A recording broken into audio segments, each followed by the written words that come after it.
નમસ્કાર વિદ્યાર્થી મિત્રો, નીલકંઠ વિદ્યાપીઠ શાળા પરિવાર વતી હું નિલેશ પરમાર તમારું હાર્દિક સ્વાગત કરું છું. આગળના વિડિયો લેક્ચરમાં મિત્રો આપણે ઉદાહરણ જોયા હતા ધોરણ 9 માટે વિજ્ઞાનમાં કે ઝડપ, વેગ, સરેરાશ ઝડપ અને પ્રવેગની વાત કરી હતી આપણે. એના આધારેના દાખલાઓ જોયા હતા. આજના વિડિયો લેક્ચરમાં મિત્રો આપણે આલેખના આધારે ગતિનું નિરૂપણ કરવાનું છે. કે આલેખના આધારે એટલે કઈ રીતે, તો કે ભાઈ કોઈ પદાર્થ એટલે કે પદાર્થોની વાત કરી, પદાર્થ સ્થિર હોય ત્યારે એનો આલેખ કેવો આવે, ત્યારે ઝડપમાં શું હશે, નિયમિત ગતિ કરતો હોય ત્યારે ઝડપમાં વધારો થાય, ઘટાડો થાય ત્યારે એનો આલેખ કયો આવે, અનિયમિત ગતિ કરતો હોય ત્યારે એનો આલેખ કેવો આવે. પછી વેગ વિરુદ્ધ સમયના આલેખની વાત કરી. સેમ ટુ સેમ એમાંય તે પદાર્થ જ્યારે એનો વેગ અચળ હોય, જ્યારે વેગમાં વધારો થતો હોય, વેગમાં ઘટાડો થતો હોય, વેગમાં વધારો થતો હોય, ઘટાડો થતો અને વેગ અચળ પણ રહેતો, તો એવા અલગ અલગ કિસ્સાઓને આધારે આપણે આલેખો જોવાના છે. તો સૌપ્રથમ શરૂઆત કરીએ કે ગતિનું નિરૂપણ કરવું હોય આલેખને આધારે તો કઈ રીતે કરવામાં આવે. તો સૌપ્રથમ આજનો આપણો જે ટોપિક છે એની શરૂઆત કરીએ કે ગતિનું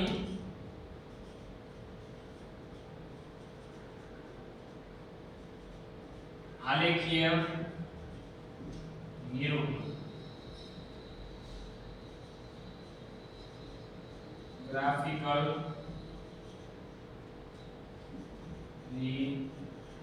representation of motion. Graphical representation of motion. સૌપ્રથમ શરૂઆત કરીએ કે બે આપણે રેખાઓ લઈએ.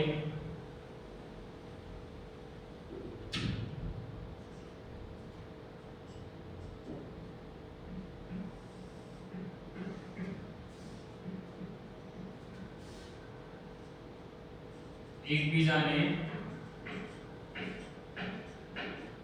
લંબ રહે તેવી બે રેખાઓ,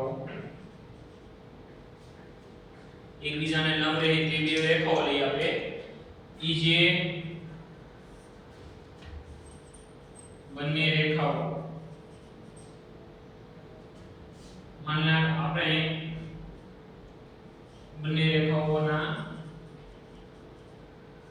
छेद बिंदु और બંને રેખાનો જે છેદ બિંદુ છે નામ શું આપ્યું આપણે O. તો એક રેખા લઈ OX અને બીજી લઈ આપણે OY. બે રેખાઓ બની ગઈ. શું આવશે OX અને OY બે રેખાઓ. હવે બે રેખાઓના આધારે નામ આપીએ આપણે. OX ને નામ આપીએ આપણે x અક્ષ, શું નામ આપીએ x અક્ષ, અને OY ને નામ આપીએ y અક્ષ.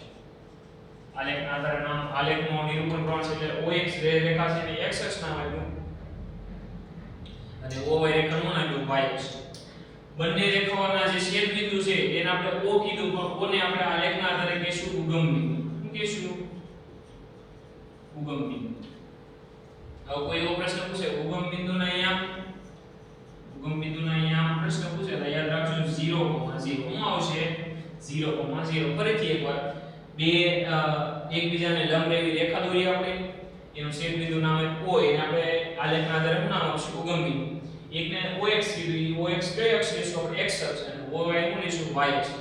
હવે ઈ થઈ x અક્ષ ઉપર શું દર્શાવી શકે અને y અક્ષ ઉપર શું દર્શાવી છે એની સાથે વાત કરીએ આપણે. x અક્ષ ઉપર હંમેશા મિત્રો યાદ રાખજો સ્વતંત્ર ચલ રાશિ આવશે. કઈ આવશે? સ્વતંત્ર ચલ રાશિ. અને y અક્ષ ઉપર હંમેશા યાદ રાખજો પરતંત્ર આવશે. કેવી આવશે? પરતંત્ર ચલ રાશિ. એક્ઝામ્પલ તરીકે આપણે વાત કરીએ, ઉદાહરણ તરીકે કે વેગ અને સમય. આજે આને લખ્યું છે અહીંયા વેગ, આને વંચાય તો યાદ રાખજો વેગ વિરુદ્ધ સમયનો આલેખ. શું હશે? વેગ વિરુદ્ધ સમયનો આલેખ. તો મિત્રો સમય કોઈ ઉપર આધારિત નથી, સમય કોઈ ઉપર આધારિત છે નહીં. સમયમાં હંમેશા માટે વધારો થાય. સમય કોઈ દિવસ સ્થિર નથી, સમય કોઈ ઉપર આધારિત છે નહીં. તો તો સમય છે એ હંમેશા કેવી રાશિ થાય? સ્વતંત્ર ચલ રાશિ. કેવી થશે? સ્વતંત્ર ચલ. જ્યારે વેગ છે બીજી રાશિ ઉપર આધારિત છે એને કહેવાય પરતંત્ર ચલ રાશિ. હવે આના આધારે આપણે આજે એક વસ્તુ લીધી કે OX ઉપર કઈ રાશિ દર્શાવી અને OY ઉપર કઈ રાશિ દર્શાવી, x અક્ષ ઉપર કઈ દર્શાવી, y અક્ષ ઉપર કઈ દર્શાવી, એના આધારે હવે આપણે આલેખો લઈએ. તો સૌપ્રથમ આપણે આલેખો લઈએ અંતર વિરુદ્ધ સમયના આલેખ અને એની અલગ અલગ ગતિઓના આધારે આપણે આલેખનું નિરૂપણ કરીએ. હવે આપણે જોઈએ અંતર વિરુદ્ધ સમયના આલેખ. અંતર વિરુદ્ધ સમયના આલેખ.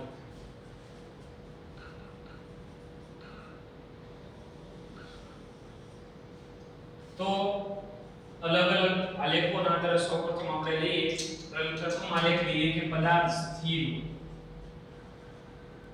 પદાર્થ સ્થિર. આપણને ખબર છે પદાર્થ સ્થિર એટલે હું કે સમય સાથે પદાર્થ પોતાનું સ્થાન બદલે નહીં, એને સ્થિર કહેવાય. તો આપણે આલેખના આધારે દર્શાવીએ.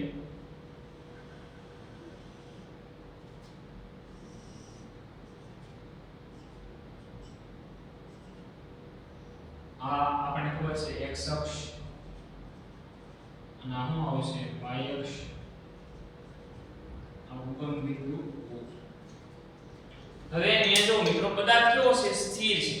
એટલે સ્થિર છે એટલે કોની સાપેક્ષે સ્થિર હોય? તો કે ઉગમ બિંદુની સાપેક્ષે. ઉગમ બિંદુની સાપેક્ષે પદાર્થ સ્થાન બદલતો નથી. ઉગમ બિંદુની સાપેક્ષે પદાર્થ સ્થાન બદલતો નથી. એટલે માની લો કે અહીંયા પદાર્થ પડેલો છે એટલા અંતર અહીંયાથી એમના એમાં કોઈ ફેરફાર થશે નહીં. તો તમે અહીં જોઈ શકો છો તમે શું મળો તો સમયની અક્ષને સમાંતર આલેખ કેવો હોય? આપણે જો સમયની અક્ષને સમાંતર. સમયની અક્ષને સમાંતર શું કામ? અંતર આપણે અહીં દર્શાવીશું અંતર અને અહીંયા હું દર્શાવીશું આપણે મિત્રો સમય. અંતરનું માપન એમાં થશે તો કે SI એકમ મીટરમાં અને સમયનું માપન એમાં થાય તો કે સેકન્ડમાં. તો સમયની અક્ષને કેવો હોય? સમાંતર રહ્યો આલેખ. એટલે ઉગમ બિંદુની સાપેક્ષે પદાર્થ કેવો છે? સ્થાન બદલતો નથી. એટલે સ્થાન ન બદલે એટલે પદાર્થ કેવો થાય? સ્થિર.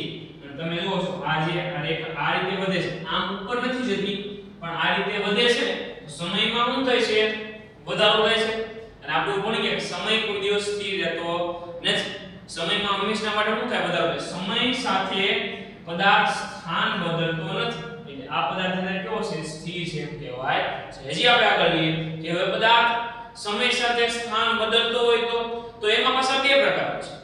સમય સાથે પદાર્થ એક સરખો અંતર કાપતો હોય અને સમય સાથે પદાર્થ એક સરખો અંતર ન પણ કાપતો. તો એના આધારે જોઈએ પહેલો પદાર્થ નિયમિત ગતિ કરે. પદાર્થ કેવી ગતિ કરે? નિયમિત ગતિ કરે એની વાત કરીએ. તો એની માટે આપણે લઈએ આલેખ પહેલા.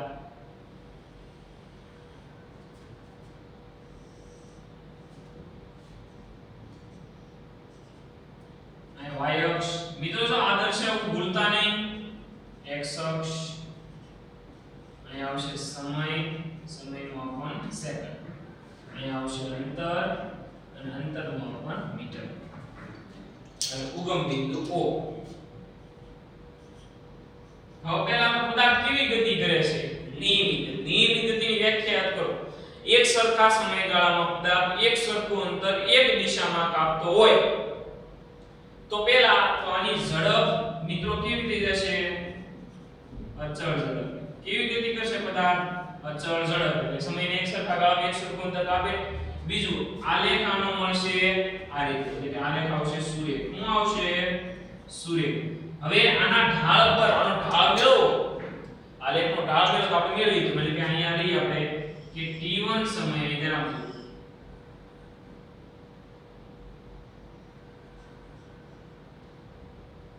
આ t1 સમયે પદાર્થ x1 જેટલું અંતર કાપે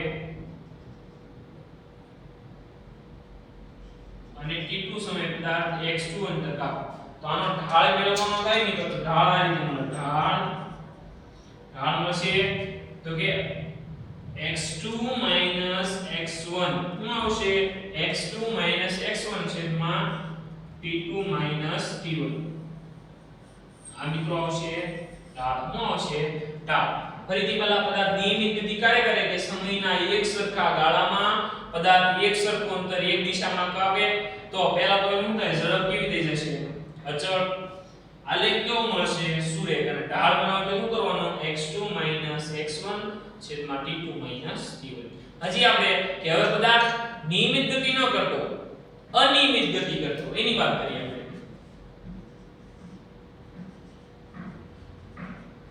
પદાર્થ અનિયમિત ગતિ કરે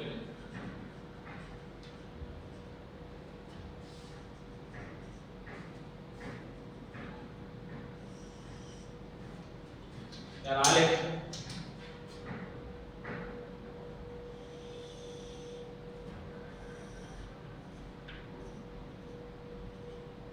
ઉગમ બિંદુઓ y અક્ષ અહીંયા આવશે x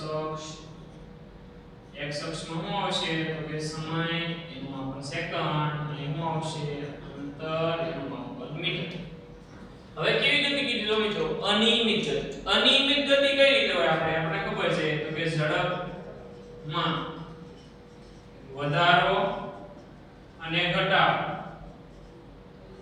ટ્રાફિક વાળા રસ્તા પર ગતિ હોય ટ્રાફિક હોય તો ઝડપમાં ઘટાડો કરવો પડે ટ્રાફિક ન હોય તો વધારો એટલે અનિયમિત ઝડપ વધારો એટલે કે ઝડપમાં વધારો થાય છે પછી ઘટાડો વધારો તો તમે એ જોયું મિત્રો સમય વધારો થાય સમયમાં ઘટાડો થતો નથી કે સમય સ્થિર ન થતો ઝડપમાં શું થાય છે વધારો ઘટાડો અને આલેખ કેવો મળ્યો તમને ચડાવ ઉતાર આલેખ કેવો મળે ચડાવ ઉતાર આમાં કોઈ ફિક્સ થયું નહીં આલેખ કોઈ આમાં આલેખ પેજ સ્પષ્ટ મળ્યો ને આલેખ કેવો મળ્યો ચડાવ ઉતાર તો અહીંયા તો તમે જો કે સમયમાં અહીંયાથી સમયના વધારે સાથે પદાર્થનું જે અંતર છે એ કાપ વધારે પછી ઓછું વધારે ઓછું તો અહીંયા આલેખ ઉપરથી જ કહી શકાય કે અહીંયા બધા કેવી ગતિ કરે છે નિયમિત તો મિત્રો આ હતા અંતર વિરુદ્ધ સમયના આલેખો હવે આપણે જોઈએ વેગ વિરુદ્ધ સમયના આલેખો જે આપણે આલેખો અંતર વિરુદ્ધ સમયના જોયા છે એના આધારે બધા આલેખો વેગ વિરુદ્ધ સમયમાં આવશે પણ જે ફેરફાર કરશે એને આપણે સાથે ચર્ચા કરતા રહીશું સૌપ્રથમ લઈએ પ્રથમ આલેખ પહેલા તો વેગ વિરુદ્ધ સમયના આલેખ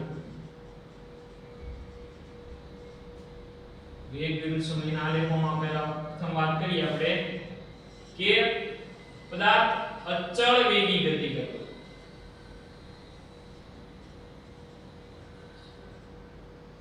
પદાર્થ કેવી ગતિ કરે અચળ વેગી તો સૌપ્રથમ આપણે ખબર છે કે ભાઈ પહેલા તો દર્શાવીએ ને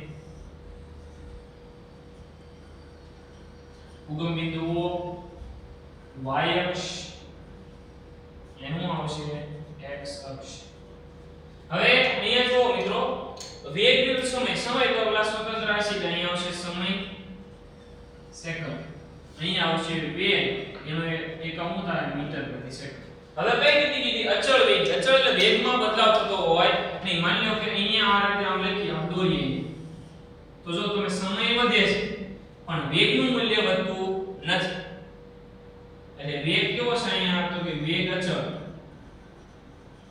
વેગ કેવો છે અચળ આ વેગ કેવો થઈ ગયો અચળ હવે આગળ આપણે લઈએ બીજી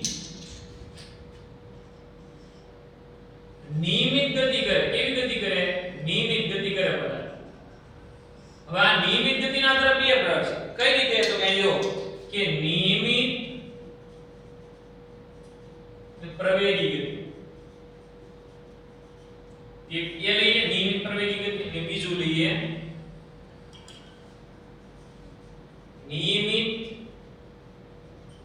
પ્રતિપ્રવેગી ગતિ અહીં તેના તો મિત્રો બહુ સરળ અને સમજવાની બાબત છે કે નિયમિત ગતિ તો ખરી જ અચળ વેગી ગતિ એવી હોય નિયમિત ગતિ ખરી એટલે શું થાય નિયમિત ગતિની વ્યાખ્યા કે સમયના એક સરખા ગાળામાં એક સરખો વેગમાં વધારો થતો હોય અથવા એક સરખો ઘટાડો તો નિયમિત. તો વધારો ઘટાડો એવો તો એના આધારે બે ભાગ છે. નિયમિત પ્રવેગી ગતિ એટલે એવું કે વેગમાં સમય સાથે એક સરખો વધારો, પ્રતિ પ્રવેગી ગતિ એટલે સમય સાથે ઘટાડો. હવે બેના આલેખ અલગ અલગ આવશે એની આધારે આપણે નક્કી કરીએ જરા કે સૌપ્રથમ લઈએ આપણે પહેલા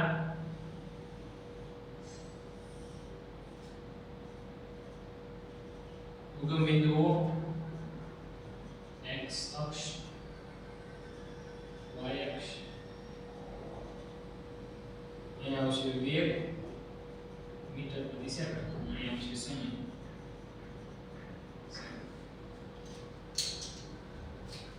હવે લઈએ આપણે નિયમિત પ્રવેગી ગતિ.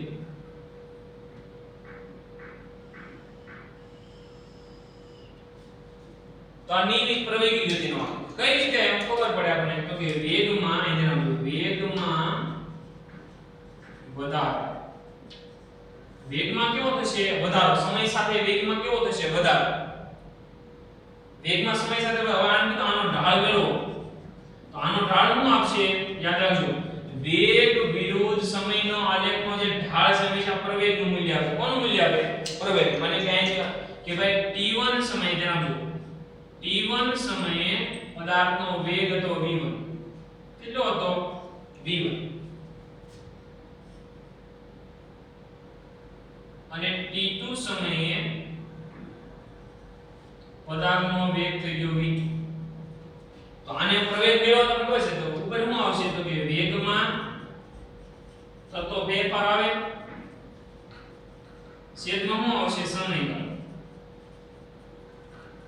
આ પ્રવેગનું સૂત્ર છે વેગમાં થતો ફેરફાર છેદમાં સમય.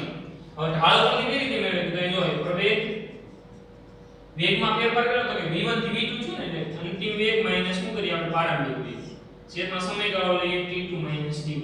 તો આ જે મૂલ્ય શું આવી ગયું મિત્રો તો કે આ જે આવ્યું પ્રવેગ પણ એ છે શું વસ્તુ મળશે આલેખનો ઢાળ. શું છે આલેખનો ઢાળ? એટલે હંમેશા માટે યાદ રાખજો વેગ વિરુદ્ધ સમયના આલેખનો ઢાળ હંમેશા માટે એનું મૂલ્ય આપશે પ્રવેગ. તો આ થઈ નિયમિત પ્રવેગી ગતિ. અને આમાં જે પ્રવેગ મળશે ઈ પ્રવેગ કેવો હશે તો કે ધન. કેવો હશે? ધન. ધન હોય તો જ એને પ્રવેગી ગતિ કરે એમ કહેવાય છે કે અંતિમ વેગ છે ઈ પ્રારંભિક વેગ કરતા કેવો હશે? મોટો. તો અહીં જો અંતિમ વેગ છે અને પ્રારંભિક વેગ અહીંયા છે તો આ મૂલ્ય v2 કેવું થાય? પદાર્થ થાય ને બહુ કામ તો યાદ રાખજો v1 લેસ ધેન v2. શું આવશે? v1 લેસ ધેન v2 એટલે કે v1 ની કિંમત છે ઈ v2 કરતા કેવી છે? ઓછી. હવે આગળ નિયમિત પ્રતિ પ્રવેગી ગતિ પર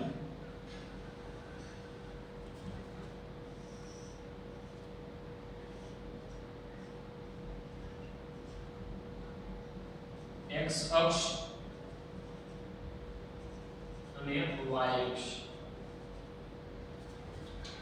x અક્ષ પર આવશે સમય અને અહીં આવશે વેગ. હવે પ્રતિ પ્રવેગી ગતિ તો કે અહીંથી પેલા વિરુદ્ધાર્થમાં લખતા હતા કે વેગમાં શું છે સમય સાથે વેગમાં સમય સાથે શું થતો હશે? ઘટાડો. વેગમાં સમય સાથે ઘટાડો. ઢાળ આ રીતે જ મળશે. ઢાળ શું આવશે તો કે પ્રવેગ જ મળશે એનો ઢાળ રીતે શું આવશે તો કે v2 v1 છેદમાં t2 t1. વેગમાં થતો ફેરફાર છેદમાં સમયગાળો. એમાં તે સેમ ટુ સેમ. હવે જેની વાત કરવાની છે મિત્ર એની વાત કરી તો કે માની લો કે હવે પહેલા એટલે જેટલો વેગ હતો હવે ધીમે આમ થાય. તો માની લો કે અહીંયા આપણે લઈએ કે t1 સમયે જણાવજો મિત્રો t1 સમયે પદાર્થનો વેગ કેટલો હતો? v1. t2 સમયે એ વેગ થઈ ગયો v2. કેટલો થઈ ગયો? v2. તો તમે જો વેગના મૂલ્યમાં શું થયું? ઘટાડો છે. તો એટલે સોરી વેગના મૂલ્યમાં ઘટાડો. વેગમાં સમય સાથે કેવો થયો? સમય સાથે કેવો થયો? ઘટાડો. એટલે વેગમાં સમય સાથે ઘટાડો. શરત શું આવશે કે v1 છે ઈ v2 કરતા કેવો આવશે? મોટો. તો પ્રવેગ છે કેવો મળે આપણને? ઋણ. કેવો મળશે? પ્રવેગ કેવો મળશે? ઋણ. તો પ્રવેગ ઋણ મળતો હોવાથી એને કઈ ગતિ કહેવાય? પ્રતિ પ્રવેગી ગતિ. હજી આપણે જોવાની છે અનિયમિત ગતિ. હવે આપણે જોઈએ મિત્રો ચોથો આલેખ અનિયમિત ગતિ માટે. અનિયમિત ગતિ માટે વાત કરીએ તો સૌપ્રથમ પહેલા એક તો ફિક્સ થઈ ગયું કે વેગ માં શું થતું છે વધારો ઘટાડો. આને જ અનિયમિત કેવી મિત્રો? તો ઈ જ આપણે આલેખમાં દર્શાવીએ. તો જો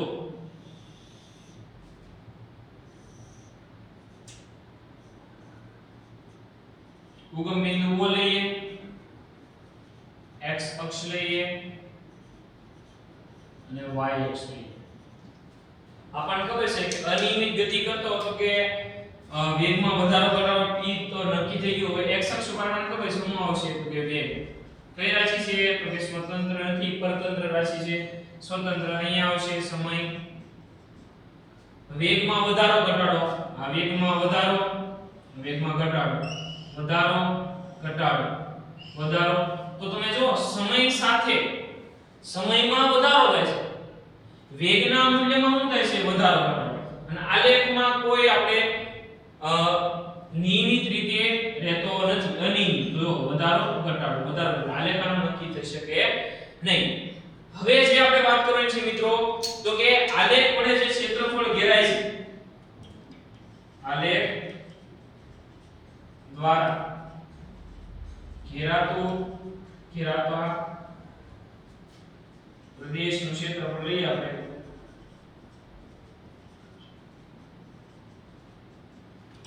જે આલેખ દ્વારા જે ઘેરાતો પ્રદેશનું ક્ષેત્રફળ છે હંમેશા પદાર્થે આપેલા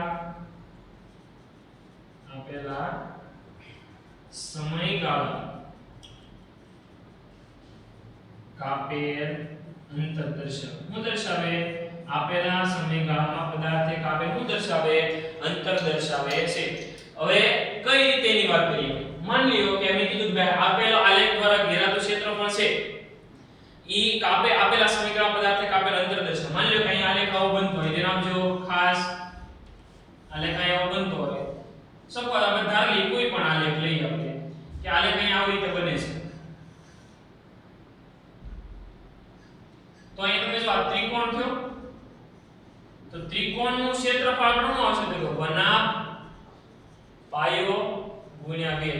શું આવશે? 1/2 પાયો ગુણ્યા 2. માની લ્યો O આ A અને આ B બિંદુ પરિણામ આપ્યું. તો ત્રિકોણ બની ગયો. આનો પાયો શું બન્યો મિત્રો? તો કે 1/2 પાયો બન્યો OB. શું બન્યો? OB. અને વેધ શું બન્યો? AB. તો આની અંદર મૂલ્યો મૂકો, આનો જે જવાબ આવે આ આપણને ખબર છે. આપણે શું કર્યું? આ ત્રિકોણનું ક્ષેત્રફળ શું મેળવ્યું? ત્રિકોણનું ક્ષેત્રફળ. તો આ જે ક્ષેત્રફળનું મૂલ્ય આવે ઈ શું મળશે આપણે મિત્રો? પદાર્થ થી કાપેલું સમયના ગાળામાં જે અંતર છે એનું જે મૂલ્ય છે એ આપણને કોના આધારે મળશે? તો કે ક્ષેત્રફળના આધારે. હવે માની લો કે આ જાતિને બીજો આપણે આગળ લઈએ.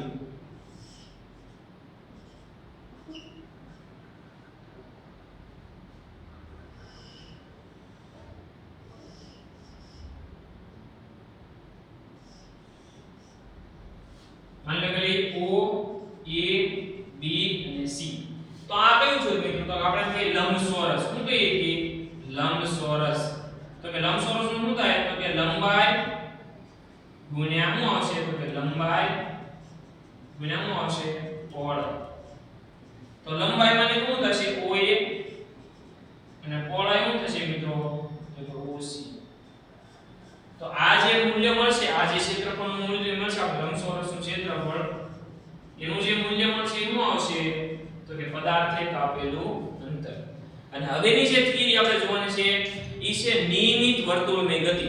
નિયમિત વર્તુળમય ગતિ ઈ કોના આધારે? તો કે આપણે ઘડિયાળના ઉદાહરણ પરથી આપણે જોશું એટલે આપણે સરળતાથી ખ્યાલ આવે. હવે આપણે જોઈએ મિત્રો નિયમિત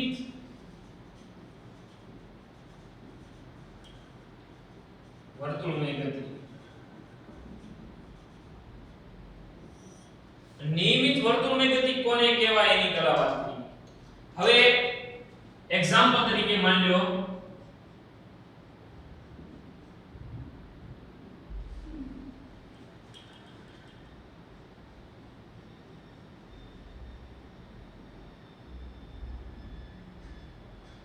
કોઈ એક પદાર્થ એક કોઈ પદાર્થ જો કોઈ પદાર્થ અહીં આવજો જો કોઈ પદાર્થ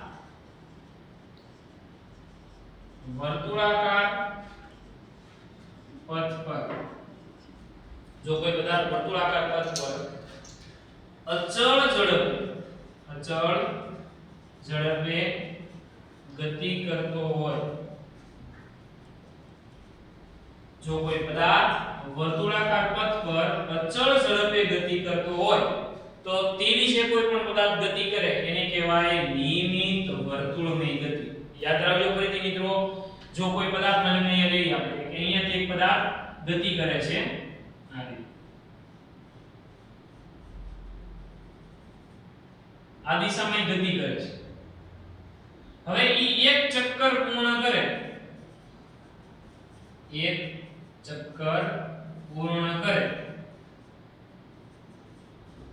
એક ચક્કર પૂર્ણ કરે એટલે કેટલું અંતર કાપે તો કે વર્તુળના પરિઘ જેટલું અંતર કાપશે જો કોઈ પદાર્થ વર્તુળાકાર પથ પર અચળ ઝડપે ગતિ કરે તો એ ગતિને કહેવાય નિયમિત વર્તુળાકાર ગતિ માની લો કે ધારો કે એક પદાર્થ વર્તુળનું એક ચક્કર પૂર્ણ કરે વર્તુળનું શું કરે એક ચક્કર પૂર્ણ કરે તો એ વર્તુળના પરિઘ જેટલું અંતર કાપે એટલે કાપેલ અંતર કેટલું મિલીમીટર જો કાપેલ અંતર એને આપણે શું કહીશું તો કે વર્તુળનો પરિઘ કેટલો હોય મિત્રો તો કે 2 પાઈ r શું હોય 2 પાઈ r એટલે કે r ત્રિજ્યાનું વર્તુળ છે r ત્રિજ્યાનું શું છે વર્તુળ એટલે કાપેલ અંતર કેટલું હોય મિત્રો 2 પાઈ r એટલે કે ઈ અંતર પૂર્ણ કરવા માટે લાગતો સમય કેટલો હોય આપણે માની કે લાગતો સમય કેટલો છે t કેટલો હોય t તો હવે એની ઝડપ કેવી તો આ જે ઝડપ મળે એ આપણને મળશે રેખીય ઝડપ શું આવશે આ યાદ રાખજો મિત્રો અલગ છે હવે પ્રશ્ન પૂછે ઝડપ તો કહો છે અંતરના છેદમાં સમય પણ રેખીય ઝડપ ક્યારે પૂછે કે જ્યારે વર્તુળાકાર પથ પર પદાર્થ ગતિ કરતો હોય ત્યારે જે ઝડપની વાત થાય તો રેખીય ઝડપ તો રેખીય ઝડપ શું થાય તો કે પદાર્થે કાપેલ અંતર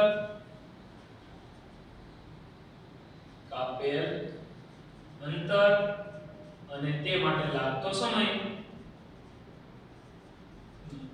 તો અહીં જો રેખીય ઝડપમાં આપણે સંજ્ઞા તો કે v અંતર ઝડપને દર્શાવે v વડે કાપેલ અંતર શું થાય તો કે 2 પાઈ r સમય શું આવશે t તો આ તમને સંબંધ મળ્યો રેખીય ઝડપનું સૂત્ર મળી ગયું છે મિત્રો કયું આવશે 2 પાઈ ના છેદમાં t હવેની જે વાત કરવાની છે એ મિત્રો કે અહીં મને બિંદુ લઈ આપણે એ બિંદુ છે અહીંયા b બિંદુ છે અહીંયા c બિંદુ છે અને અહીંયા બિંદુ લઈ આપણે d તો જ્યારે પદાર્થ વર્તુળાકાર પથ પર ગતિ કરતો હોય એટલે કે અહીંયાથી ગતિની શરૂઆત થશે આ બાજુ દિશામાં થાય ધ્યાન અહીં ખાસ ધ્યાન આપજો મિત્રો આ દિશામાં થશે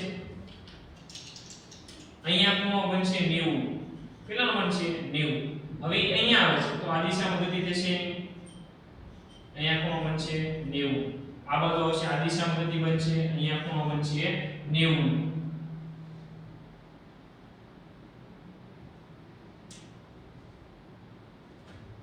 અહીંયા આવશે અહીંયા દિશા આ રીતે થશે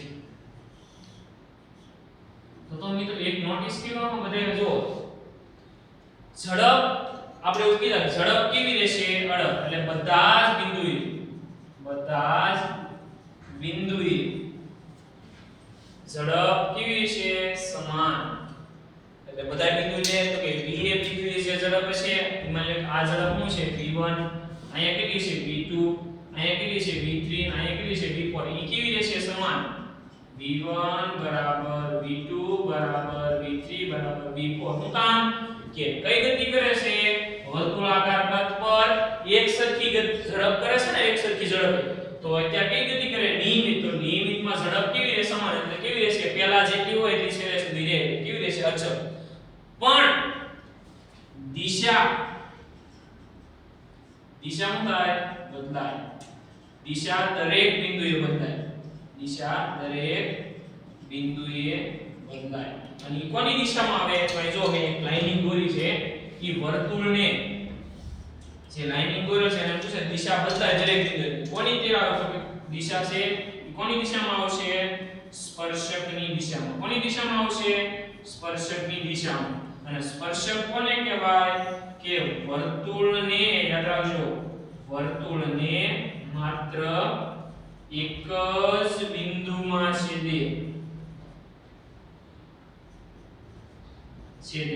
એને શું કહેવામાં આવે છે સ્પર્શક કહેવામાં આવે છે મેં આલેખ દર્શાવ્યો જો આ બિંદુમાંથી છેદતી જે રેખા છે આ બિંદુમાંથી છેદતી રેખા છે આ બિંદુમાંથી છેદતી રેખા આ બિંદુ તો તમે જો જે બાજુ ફરતું હશે એમાં દિશામાં શું થશે બદલાવ થશે પણ ઝડપ બદલશે નહીં જેમ કે ઘડિયાળના કાંટા લો દિશા એક ને આપણે દિશા જો આ બાજુ આમ સમય સાથે એનો જે ચક્કર પૂર્ણ કરવાની જે ઝડપ છે એ કેવી છે એકસરખી 1 કલાકમાં કલાક કાંટો પછી 60 સેકન્ડમાં આપણે 1 મિનિટમાં જે સેકન્ડ કાંટો છે એક ચક્કર પૂર્ણ કરે તો ઈ 60 સેકન્ડમાં દર વખતે પૂર્ણ કરે પણ એ દિશા અલગ અલગ આવે બધા એલા બિંદુએ તો સેમ ટુ સેમ અહીંયા કે ભાઈ દરેક બિંદુએ દિશા બદલાશે પણ એની ઝડપ બદલાશે નહીં આવી કોઈ ગતિ થતી હોય એને કહેવાય નિયમિત વર્તુળમય ગતિ હવે આગળના જે આપણે આવતા વિડિયો લેક્ચરમાં આપણે આલેખના આધારે ગતિના સમીકરણો છે એની તારવણી કરવાની છે ત્યારબાદ આપણે દાખલાઓ જોશું ધન્યવાદ જય હિન્દ